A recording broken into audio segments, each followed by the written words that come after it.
For the first 37 years of my life, the notion of self-love was entirely foreign to me. I couldn't even say those words with a straight face. I had no idea what that meant exactly, and I certainly had never experienced something that I would describe as self-love. I thought self-love was for those rich white girls at yoga classes who have a little Pomeranian named Zen and, fucking blaze nug jumper all day long, and, the ladies have like water plants and $100 yoga mats, whatever. They're the only people who I thought self-love was relevant for in this life. That was until I drank ayahuasca for the first time. In this video, I'm going to tell you about that experience, why it's important, what I learned, and how I've integrated it into my life. Let's do it.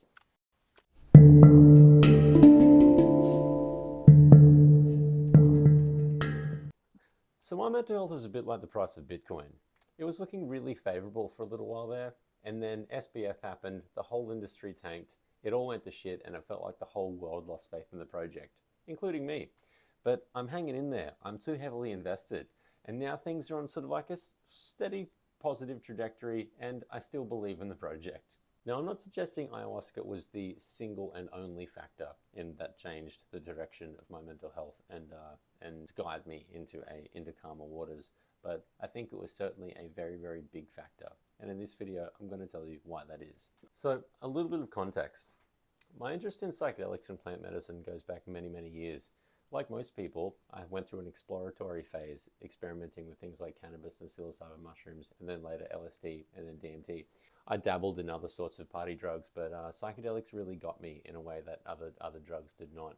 A big part of that is this spiritual element or spiritual component that seems to be associated with those drugs. I'd never had experiences outside of my body before, non-physical experiences. Anyway, without going into too much detail, these experiences really changed the trajectory of my life and had a durable and long-lasting perspective shift for me. So there's an argument to be made that I was primed to have a positive experience with ayahuasca. I already believed in the process before the opportunity to take part in that process even presented itself. That opportunity presented itself to me when I was in a very, very uncomfortable place in my life. I was in a very anxious and depressed sort of a state. I was heartbroken, and I was trapped in some very, very repetitive thought loops about the past and ways that things that I did or things that I didn't do that could have resulted in my life situation being different. The same old bullshit, just ruminating and like this fucking flywheel of bullshit that just never really seems to stop. I went into this experience with the intention of breaking that cycle. I wanted to be released from all the heartbreak and the dense sort of emotional contents of the last sort of 6 to 12 months of my life. What I experienced was all that and fucking then some. My experience was so profound that it made my issues, my problems going into that experience seem utterly trivial. It's just fucking wild, dude. I can't even. The setting was simple. It was a little shed that had been set up for this purpose with like a kind of a ritual altar space in the middle and around which everybody would lay in their little mattresses and their little beds, and that's where we would dose and have our experience. This ceremony ran over 2 nights, which is not unusual. In fact, it's not unusual for ayahuasca deep immersion ceremonies to run over several nights. It seems to be the case that repeated exposure, night after night, offers the drinker an opportunity to go deeper and have a more immersive experience and potentially uncover more shadow material or whatever the fuck. I had fasted for 24 hours leading up to the first dose that evening. I had this idea that going in fasted would it'd rock me harder or whatever. That wasn't necessarily the case. In fact, I found that being in a fasted state just meant that I was really lacking energy and I felt quite lethargic. Ayahuasca does have a sort of sedative effect, and there is a sort of a lethargy and a body load associated with that experience. And so on the Friday night, I dosed twice, and while I had quite an interesting and intense sort of visionary experience, which was remarkable in and of itself, I wouldn't say that it was profound or revelatory necessarily, and I declined the offer of a third cup. because I was just too tired and couldn't be fucked, honestly, going any deeper on that night. So, night number 2. I was well rested, I'd eaten that day, and I was ready to get the fuck down. And by this stage, the facilitator had an opportunity to gauge everybody in the room and see where we were all at physically and energetically and psychologically. And it gave her a opportunity to, I think, dose people more appropriately the second night. And so she dosed me up real good, glug, glug, glug, glug. My experience was fucking intense, right? I was having all sorts of wild and crazy visions and some very, very sort of classically DMT-esque sort of psychedelic visions that I won't really elaborate on because frankly, that's not the interesting part. The interesting part only took about 15 minutes. I had just taken my second dose that evening. It was a big dose and I felt myself sort of sinking into the ground and I knew that something was changing. The contents of my visionary experience was changing from colorful sort of geometric DMT-esque type of visions to a really, really earthy, woody, earthy, even reptilian type of a type of aesthetic, and I felt like I was sinking down into the earth, into the underworld. It was scary, frankly, and so I had to sort of prepare myself kind of mentally, and I was just trying to breathe really mindfully. I was also experiencing waves of nausea. However, I wasn't sick. I managed to sort of keep that dose down. And then the magic happened. Okay, stay with me. I entered a visionary state where I wasn't seeing trippy colors and shapes. I was seeing like crispy, real visions that were just like realer than real. There was nothing sort of like ethereal or dreamlike about it. It was real as fuck. Okay, and in the center of my vision were my 2 little baby nieces. So I'm an uncle to 3 beautiful little angels. And being an uncle has become such a really huge and important part of my life. I fucking adore my brother's children. My brother and his beautiful wife, they have these just incredible little kids, and I love the fucking shit out of them. I love every cell in their body. And so in this vision, I could see my 2 little baby nieces, who were, I don't know, like 3 and 5 maybe. And they were just sitting there looking so beautiful and perfect and angelic, and they're smiling at me and sort of laughing and kind of waving and just engaging with me non-verbally. And I was just in awe. I was in awe of how incredibly precious and perfect they are. And I was all of a sudden becoming aware of my limitless capacity for love for them, and how I would do anything in this world to make sure that to keep them safe and to offer them whatever they need in order to have like a full and fun and rewarding and rich human experience. And every mistake that I'd ever made, I would like to share with them so that I don't have to make those mistakes. And all the ways that I'm damaged and all the ways that I've been hurt, I would share all of that with them so they could potentially navigate those pitfalls of the human experience. I was suddenly struck by the value that I could bring to their lives. This has never really occurred to me before, that I have value in other people's lives, that I enrich other people's lives, that people like me, that people like having me around.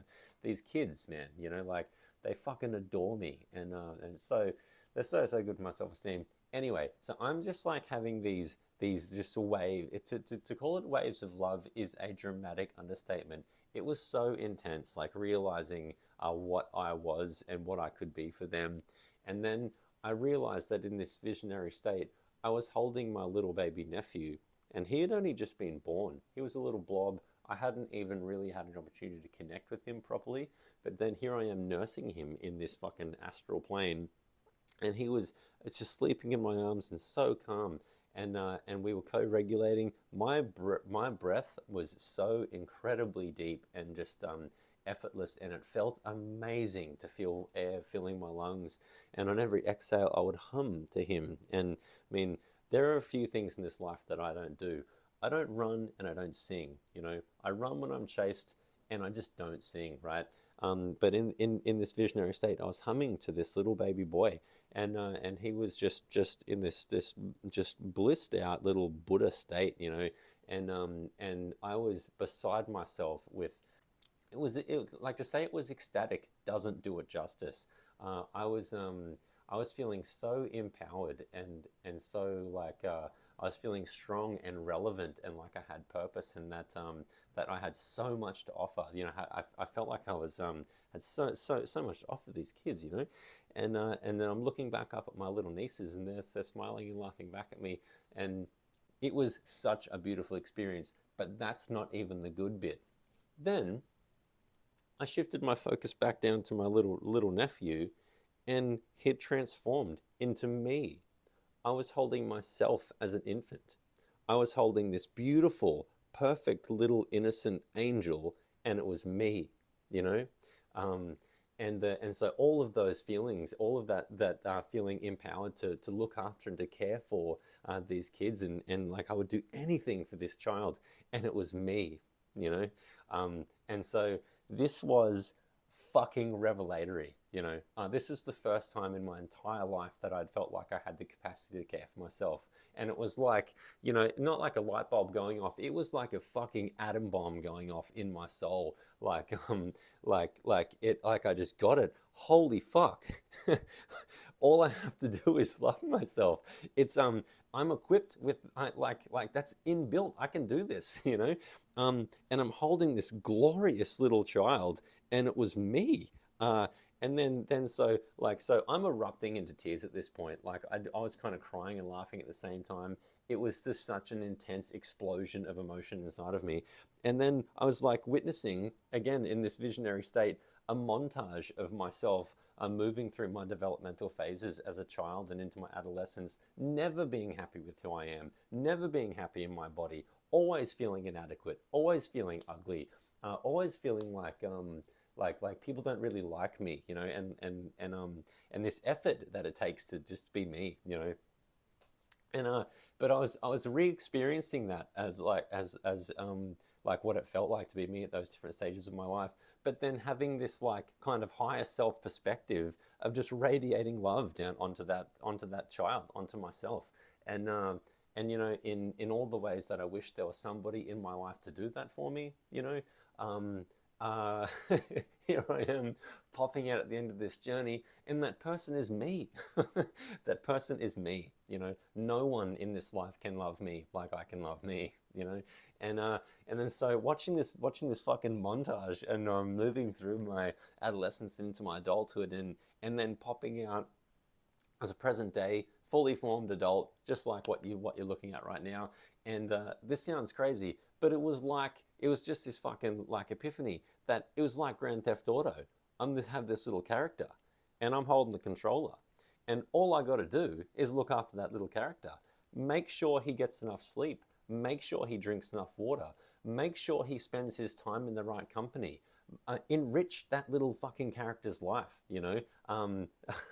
And and so I was sitting up in this room. Okay, so other people are in intense processes right now. There's people vomiting, there's people howling and screaming. One chick was like, it looked like she was being exercised, she was fitting out. It was a fucking circus in there, right? And I'm like in tears, crying my eyes out, feeling like I just cracked the fucking code. Like, it's easy, guys. Guys, we just have to love ourselves, you know? And then that was kind of the end of my visionary experience. It pretty much wrapped up. Like I came back to almost baseline after that. Like I was still under the influence, but I mean it wound right down after that. And the facilitator had seen me sort of going through this process of some sort, and came over to attend to me and checked in and said, "Are you okay?" And I was like, "Dude, I have never been better." And she laughed and smiled and was like, "Oh, thank fuck, all right." And she went away and was doing whatever she was doing. And so the being in that ceremony was a very, very intense place to be, but there was nowhere else in the world that I wanted to be right then and there. In my state, I guess, I felt like all I could bring to that space and to these people that are going through what appeared to be some very, very challenging experiences was to just be as calm and as meditative as I possibly could, and try to bring a sort of like a energy of equilibrium to that space in whatever way that I could. And whether or not I was or not, I have no idea, but it just felt like an appropriate thing to do in that time. This experience was fucking huge. All right, I cannot overemphasize just how perspective shifting that was for me, and how like I felt like a new pathway opened up in my mind and my heart, and the realization that I can care for me, and I can do a really really good job at caring for me, and and all the ways that I'm a good friend to other people, I can be a good friend to me as well. The following day, there was like there was on the after the first night, there was an opportunity to share. And again, I can't overemphasize just how therapeutic that experience is. To be able to get together with a group of people and to share your innermost, and just express what is on your mind and in your heart, and that to be received in a really sort of like safe container is incredibly beneficial and so healing. And so like plant medicine or not, that experience in and of itself is so valuable, and something that we all need and deserve, frankly. And I feel like that's probably why programs like AA are successful. It's the group, it's the community, it's the support of other human beings, and it's being held and being safe and supported. Everyone deserves that, so that is an integral part of the plant medicine process as far as I'm concerned, and equally as important as the sacrament or the medicine itself, in my opinion. So to sit and to listen and to have the opportunity to share with that group of people was very special. And some of those people I'm still connected with, and it's a very special kind of camaraderie that develops in a group of people that go through any kind of ordeal. And plant medicine in ayahuasca particularly, is interesting because it's an ordeal that we've all chosen to do together, and clearly we're all there for a reason, My experience was beautiful. It was incredible. So has it changed my life? Yes, it has. I still struggle with my mental health. I don't suppose that will ever change, really, or rather, that's a game I don't think I'll ever finish. But the trick is to stay involved in the game, right? So, how has it changed my life? I've stopped drinking almost completely. Like, I've had long periods of abstinence. I drink a little bit here and there, but nothing like I was before. Alcohol has completely sort of been recontextualized in my mind. I understand why people do it, but I have no desire to do that really in the way that I did before. And I'm not here to condemn anybody that drinks or parties or whatever. Fill your boots, dude. God knows that I have. But yeah, I've reframed. I only want to put things into my body that are good for my body. I've practiced yoga almost every day since that experience. Yoga's become a really huge part of my life. I plan on doing a video unpacking on how that has impacted my life and in my own sort of personal development, man. But it's fucking amazing, and I've also become quite reclusive after that experience. I am very gregarious by nature, but I'm also intensely introverted as well. I'm a walking contradiction. And so since that experience, I've really sort of closed up and have spent a lot of time alone. I don't plan on staying alone forever, but I feel like, the last couple of years, I have needed to just crawl into my little cocoon and to give myself time to transform into whatever fucking horrendous butterfly that I may or may not turn into. So yes, I think ayahuasca did change my life for the better, dramatically.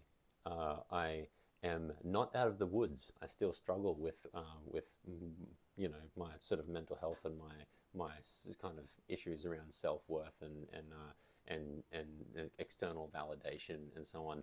But at least I know where the fucking goalposts are now, whereas prior to that experience, I had no frame of reference, and the notion of self-love, it meant nothing to me. But now I know where the goalposts are. I still might be kicking my footy over into the fucking paddock, but at least I know where the goalposts are now, which is incredibly valuable. I'm going to be drinking ayahuasca again in a couple of weeks' time. I'm really excited about that. But in my kind of typical low-key way, I have no sort of great expectations going into that experience. Again, it's interesting timing. My heart is bruised at the moment, and some sort of issues around external validation and my inability to express myself emotionally in a sort of healthy and productive way some of those issues have presented themselves in my life lately. So, I mean, that will kind of be in the back of my mind, or, you know, maybe written on my palm going into that experience. But I am really just, I plan to just offer myself up to that experience and to see what gets dredged up out of the depths of my psyche. I can't fucking wait. All right, if you're still watching, thanks very much for tuning in and listening to me have a little bit of a ramble. That was my first experience with ayahuasca. It was a beautiful and revelatory experience, and I'm glad I had the opportunity to share with you. All right, peace, be cool, be kind, go fuck yourself.